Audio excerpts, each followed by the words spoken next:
Well, I've got to tell you, from everything that I'm hearing about the so-called deal, I'm very disappointed. Very disappointed because it won't do what the American people expect that it will do, and that is create and preserve jobs in our country. It appears that they've made a bad bill worse by reducing the amount of tax relief for American families and small businesses and adding more wasteful Washington spending. House Minority Leader John Boehner expressing his disappointment with the compromise reached today in Congress on the economic stimulus package. For reaction to today's developments, I'm joined by New Jersey Senator Robert Menendez, a member of both the Senate Banking and Budget Committees. He joins us tonight from Capitol Hill. Senator, nice to have you back on the program, sir. Good to be with you, Tavis. Let me start by asking you what, in fact, did happen today.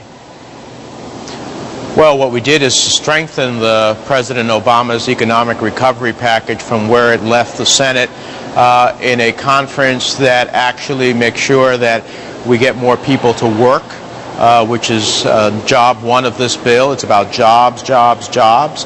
It's about getting people to work in a way that also creates long-term economic benefit.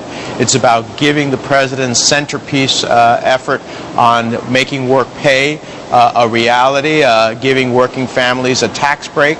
It's about giving the middle class a relief from the over $3,000 a person that they would have paid in the alternative minimum tax. It's about new generation of green collar and new energy jobs to break our dependence on foreign oil. It's about turning this country around, and I think we should be proud of the work that's being done here. You just heard John Boehner, the House Minority Leader, say what we've done today is to increase wasteful government spending in the ways of Washington today. I'm paraphrasing that. I guess the question is whether or not Republican opposition to this you view as principled or partisan. Well, I have to be honest with you, Tavis. I view it as partisan, and I'd like to say it's principled, but I view it as partisan.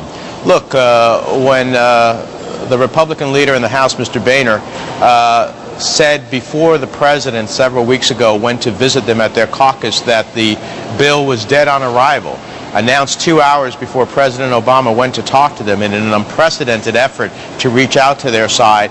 You know, he should have waited to see what the president had to say. He should have had a dialogue with the president and then come to his conclusions. He already said it was dead on arrival before the president even got there. The president has worked really hard on trying to stretch his hand out to the other side.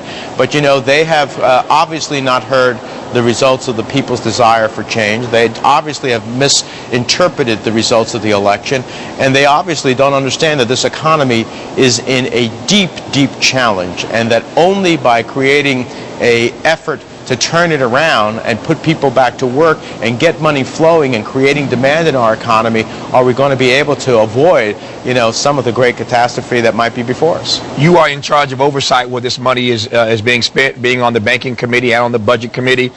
You know this better than I do. Obviously, this is your job. So you know that a lot of this spending doesn't really get down to the street level until a year, 2, 3 years down the road. This money isn't all going to the street level right away. How then does it really stimulate the economy, even depending on the estimate you're looking at, only 16, 18, 19% of it gets started immediately? Well, first of all, Tavis, just for your viewers, what we're talking about passing here is different than the rescue plan we had for the banks. Right? Exactly. This is about going to Main Street at the end of the day, and about 90% of all of the tax provisions will be spent in the first year. And that means money in the hands of families, of working families, those trying to get into the middle class and those who are in the middle class. That's money that automatically goes out into the economy.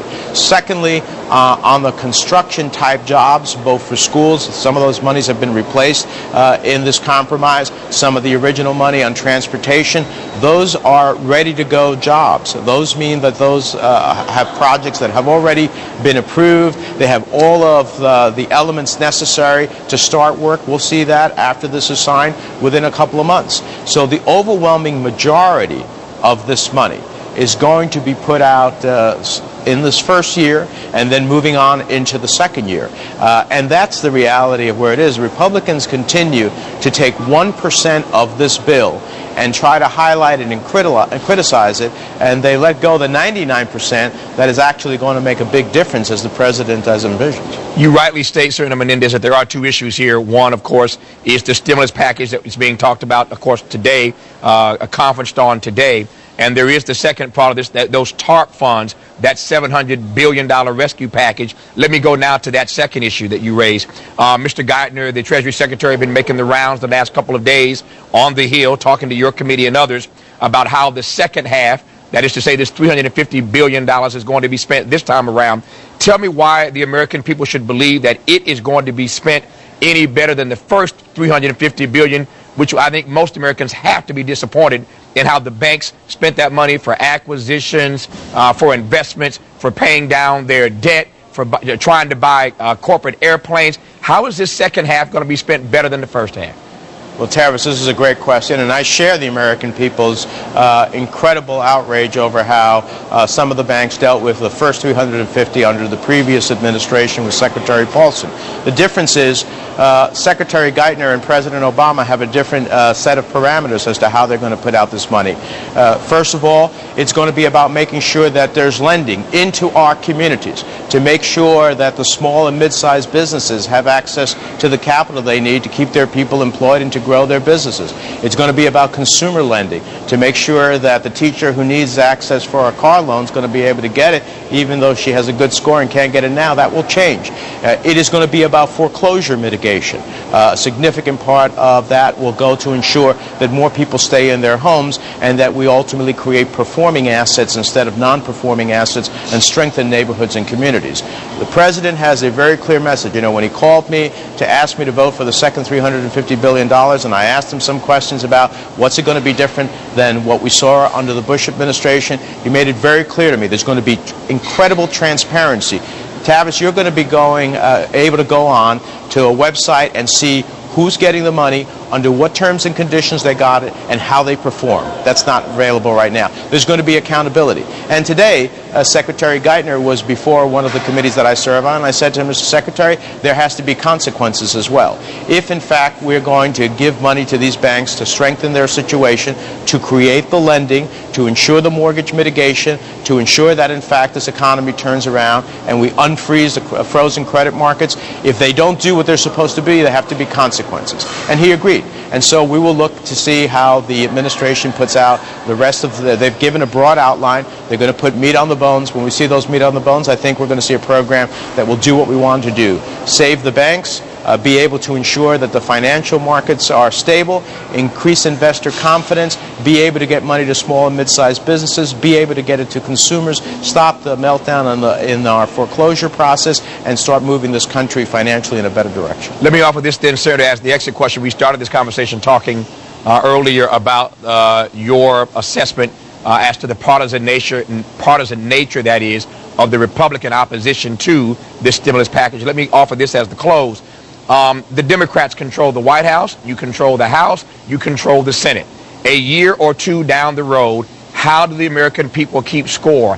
How and on what do we hold you all accountable for this money that was approved today? Well, Tavis, first of all, it's true what you say. We have majorities in all of these two institutions and, of course, the White House. In the Senate, we still don't have 60 votes, which is the reason we've gone through the negotiations we have to try to get 60 votes to stop a filibuster and be able to move President Obama's economic recovery plan. I think they're going to be able to look and say, did, in fact, we create jobs? Instead of having millions of jobs lost, as we've had over the last 12 months, did we begin to stabilize that and begin to create jobs? Did we finally melt down the credit crisis where small businesses on Martin Luther King Drive and throughout all types of our communities in New Jersey and across the nation finally going to get access to some capital? And finally, did the banks begin to pay back their money, and did they meet their obligations, which are going to be clearly transparent, and that every American is going to be able to look at a website, which they couldn't do under the first $350 billion of the Bush administration, and say, Bank X got this much money under these terms and conditions, they were supposed to do this, and we'll see whether they did it or not. I think they're going to have a lot of ability to have accountability. And if that doesn't happen, midterm elections, Democrats should be thrown out?